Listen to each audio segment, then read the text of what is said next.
ஓம் ஸ்ரீராம ராம ராமேதி ரமே ராமே மனோரமே சகசிரநாம தத்துல்யம் ஸ்ரீராம நாம வராணனே. உலகம் யாவையும் தாமுழா வாக்கலும் நிலைபெறுத்தலும் நீக்கலும் நீங்களா அழகிலா விளையாட்டுடையார் அவர் தலைவர் அன்னவர் சரண் நாங்களே. எத்திர எத்திர ரகுநாத கீர்த்தனம் தத்திர தத்திர கிருத்தமாஸ்தகாஞ்சலிம் வாஷ்பவாரி பரிபூர்ணலோச்சனம் மாருதிம் நமது ராட்சசாந்தகம்.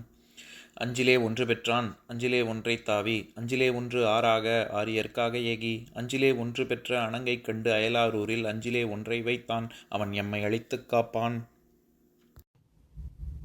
இன்னைக்கு நம்ம கம்பராமாயணத்துல பாலகாண்டத்துல குலமுறை கிளைத்து படலத்துல 22வது பாடல் பார்க்க போறோம். அருவலிய திரளினராய் அறம் கெடுக்கும் விரலரக்கர் வெறுவெறு திண் திரளார்கள் வில்லேந்தும் எனில் செம்பொன் பருவரையும் நெடுவெள்ளி பருப்பதமும் போல்வார்கள் இருவரையும் இருவருக்கு இளையாளும் ஈன்றெடுத்தாள். இதுதான் பாட்டு. இப்ப நம்ம பதம் பிரிச்சு பொருள் பார்க்கலாம்.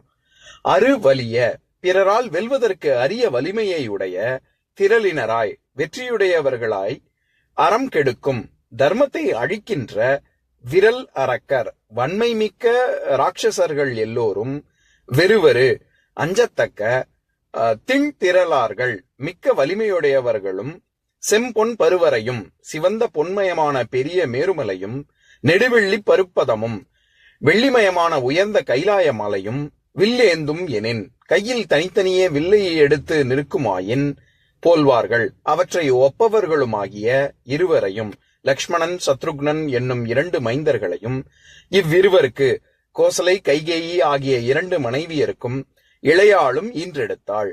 இளையவளாகிய சுமத்திரையும் பெற்றெடுத்தாள். இப்ப நம்ம இந்த பாட்டுல இருக்கக்கூடிய நயங்களை பார்க்கலாம். அதாவது சென்ற பாடல்கள்ல கோசலை ராமனை ஈன்றெடுத்தாள், கைகேயி பரதனை ஈன்றெடுத்தாள் அப்படின்னு பார்த்தோம்ல. அதனை தொடர்ந்து இங்க அவங்க 2 பேருக்கும் இளையவள் அவளை சுமித்திரை வந்து லக்ஷ்மணன் சத்ருக்னன் ஆகிய இருவரையும் ஈன்றெடுத்தாள் அப்படின்னு இங்க கம்பர் சொல்றாரு. இங்க ரொம்ப அழகா லக்ஷ்மணனையும் சத்ருக்னனையும் என்னன்னு சொல்றாரு, அருவலிய திரளினராய். திரள் அப்படின்னாலே வெற்றி வலிமை அப்படின்னு அர்த்தம். அதாவது வெல்வதற்கு ரொம்ப யாராலையுமே ஜெயிக்க முடியாது அப்பேற்பட்ட வலிமையுடையவர்களாய் அறம் கெடுக்கும் விரல் அரக்கர். ராட்சசர்களுடைய குணமே என்ன? எப்பவுமே தர்மத்தை நிலைகுலைய செய்வது தானே அவர்களுடைய எண்ணமே. அப்பேற்பட்ட அரக்கர்களே வெறுவெறு திண் திரளார்கள். அப்பேற்பட்ட அரக்கர்களே ரொம்ப அடடா அப்படின்னு ரொம்ப நடுங்குவாங்க. வெறுவுதல் அப்படின்னாலே நடுங்குதல்னு அர்த்தம். வெறுவெறு திண் திரளார்கள். அவங்க ரொம்ப ஐயோ அப்படின்னு ரொம்ப பயப்படுவாங்க. ஏன்னா வில்லேந்தும் எனில் அவங்க எப்பேற்பட்டவங்க, அதாவது லக்ஷ்மணனும் சரி சத்ருக்னனும் சரி வில்லாளிகள், ரொம்ப திறமையானவர்கள்.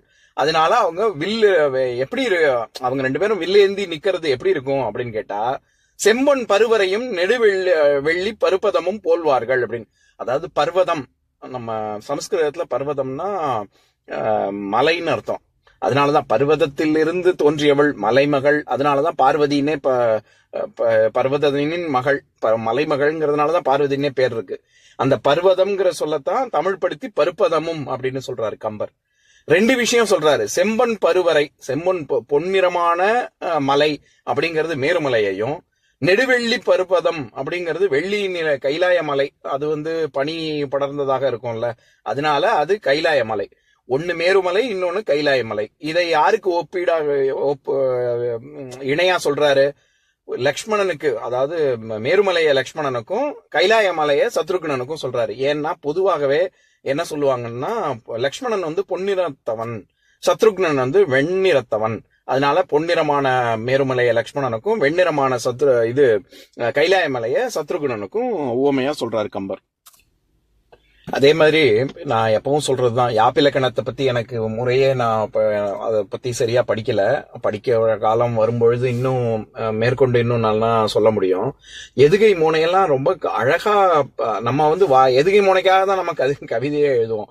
ஆனா கம்பர் போன்றவர்கள் முதல்ல அவங்க சொற்களை தேட மாட்டாங்க.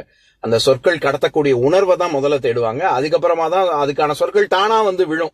இப்ப இந்த பாடல்லையே அருவலிய வெறுவரு பருவரை இருவரை அப்படின்னு சொல்லி எப்படி எதுகை ரொம்ப அழகா அமைஞ்சிருக்குல்ல, அப்படித்தான் அப்படி இருக்கக்கூடிய பாடல்ல இவர் வந்து கருத்தையும் ரொம்ப அழகா சொல்றாரு.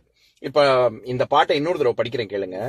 அருவலிய திரளினராய் அறம் கெடுக்கும் விரலரக்கர் வெறுவெறு திண் திரளார்கள் வில்லேந்தும் எனில் செம்பொன் பருவரையும் நெடுவெள்ளி பற்பதமும் போல்வார்கள் இருவரையும் இருவருக்கு இளையாளும் இன்றெடுத்தாள். இன்னொரு நாள் இன்னொரு பாட்டு பார்க்கலாம். ஓம் சாந்தாகாரம் புஜகசயனம் பத்மநாபம் சுரேஷம் விஸ்வாதாரம் ககனசத்ரசம் மேகவர்ணம் சுபாங்கம் லக்ஷ்மீகாந்தம் கமலநயனம் யோகி ஹிருத்யானகம்யம் வந்தே விஷ்ணும் பவபயஹரம் சர்வலோகைகநாதம். உம்பரோடு இம்பர்காரும் உலகம் ஓர் ஏழும் ஏழும் எம்பெருமான் என்று ஏத்தி இறைஞ்சி நின்று ஏவல் செய்ய தம்பியரோனும் தானும் தருமமும் தரணி காத்தான் அம்பரத்து அனந்தர் நீங்கி அயோத்தியில் வந்த வள்ளல்.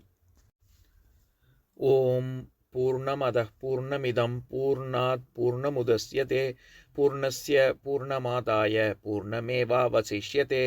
ஓம் சாந்தி சாந்தி சாந்திः. ஓம் சர்வேஷாம் ஸ்வஸ்திர்பவது சர்வேஷாம் சாந்திர்பவது சர்வேஷாம் பூர்ணம் பவது சர்வேஷாம் மங்களம் பவது. ஓம் சாந்தி சாந்தி சாந்திः.